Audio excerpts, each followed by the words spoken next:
Mga kaganapan sa boxing: Vincent Acero Astrolabio, kayang wasakin ng sinuman at sa anumang oras. Ayon ito sa Viva Promotions.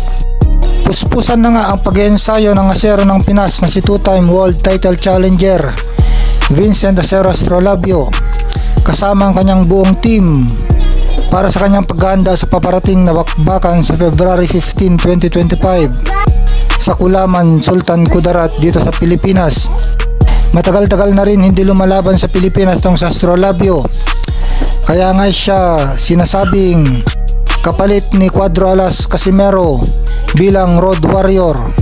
Ayon sa umbrella company ng MP Promotions na Viva Promotions, na kahit anong sabihin ng mga bashers, hindi daw may pagkakaila na lahat ng nakakilala kay Vincent Astrolabio ay kaya nitong wasakin ang sinuman at anumang oras. Kaya excited na daw ang Viva Promotions na makita ang mga pagbabago at pag-improve ng Team Astrolabio, at makikita nila ngayong taong 2025. At magsisimula na ang palabas sa February 15 sa Kulaman, Sultan Kudarat.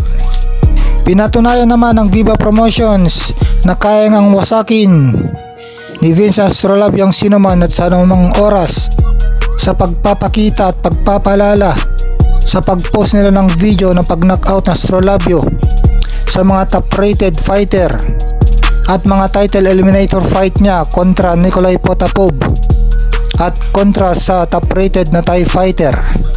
At isa nga sa naniniwala sa lakas ng Astrolabio ay ang mahusay at matagal nang naging trainer ni Manny Pacquiao na si Coach Nonoy Neri, na sinabing times 10 ang power ng Astrolabio kay Junto Nakatani.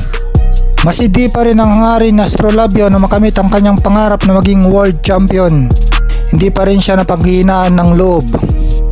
Idol niya kasi si Manny Pacquiao na maraming beses na bumagsak pero laging bumabangon at nagtatagumpay. Kaya determinado itong sa Astrolabio at todo ensayo para makuha ulit ang pangatlong pagkakataon na mapalaban sa isang world title fight. Kaya good luck Astrolabio. Mga kalaban na Astrolabio ang taga Thailand na si Prasitsak Paprom na 43 years old. Medyo kaawig ni Manny Pacquiao ito. Marami ng laban ito.